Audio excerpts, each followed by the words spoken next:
जंगल और पहाड़ों के बीच रामपुर नाम का एक छोटा सा गांव था।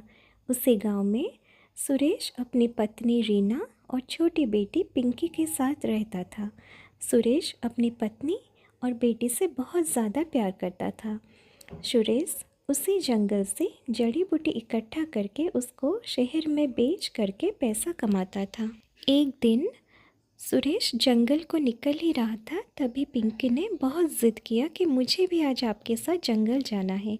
तो सुरेश पिंकी को मना नहीं कर पाया, तो फिर वो पिंकी को ले करके जंगल चला गया जड़ी बूटी इकट्ठा करने के लिए।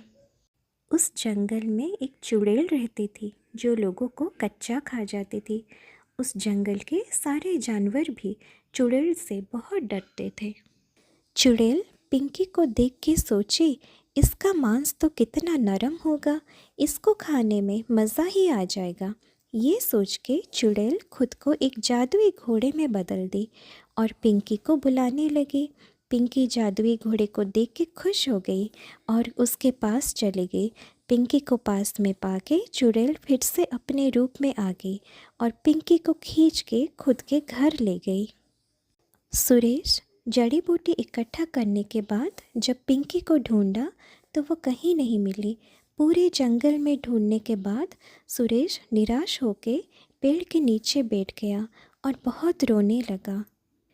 वो घर आके सारा बात अपनी पत्नी रीना को बताया। रीना सुन के बहुत घबरा गई और बोली, इस मुसीबत से हमें बाबा ही बचा सकते हैं। वो दोनों मिलके गांव के बाबा के पास गए और उन्हें सब कुछ बताए। तो बाबा बोले, ये चुड़ैल का ही काम है। वो सुरेश को बोले, जंगल के उस पार एक चुड़ैल रहती है और उसकी जान एक बक्से के अंदर में है। तुम्हें उसके घर जाना है, उस बक्से को खोलना है और बक्से में से एक जादुई जीव निकलेगा। उसके सिर में एक हरा सा पत्थर है, उसको तुम्हें निकालना है, लेकिन याद रहे जैसे उस जादुई जीव को कुछ नुकसान नहीं होना चाहिए। सुरेश ये सुन के जंगल को निकल गया। जंगल के उस पार एक भयानक सा घर दिखा उसको और उस घर के बाहर चुड़ैल बैठी थी। सुरेश सोचा, यही ठीक समय है चुड़ैल के घर के अंदर जाने के लिए। सुरेश धीरे धीरे उस घर के अंदर गया तो उसे दिखा कि एक कमरे में बहुत सारे हड्डियां पड़े हैं। फिर वो ढूंढते हुए दूसरे कमरे में गया तो वहाँ देखा कि एक बक्सा है, लेकिन बक्से के पास 6 कंकाल खड़े हैं। तो सुरेश छुप गया और सही समय का इंतज़ार करने लगा। कुछ देर बाद चुड़ैल सारे कंकालों को अपने पास बुलाया और उनसे बात करने लगा कि कैसे जानवरों और लोगों को मारा जाए। तब सुरेश सोचा कि यही सही समय है, तो वो धीरे से उस बक्से वाले कमरे पे गया और वो उस बक्से को खोला तो उसमें से एक जादुई जीव निकली जिसके सिर पे हरा सा पत्थर था।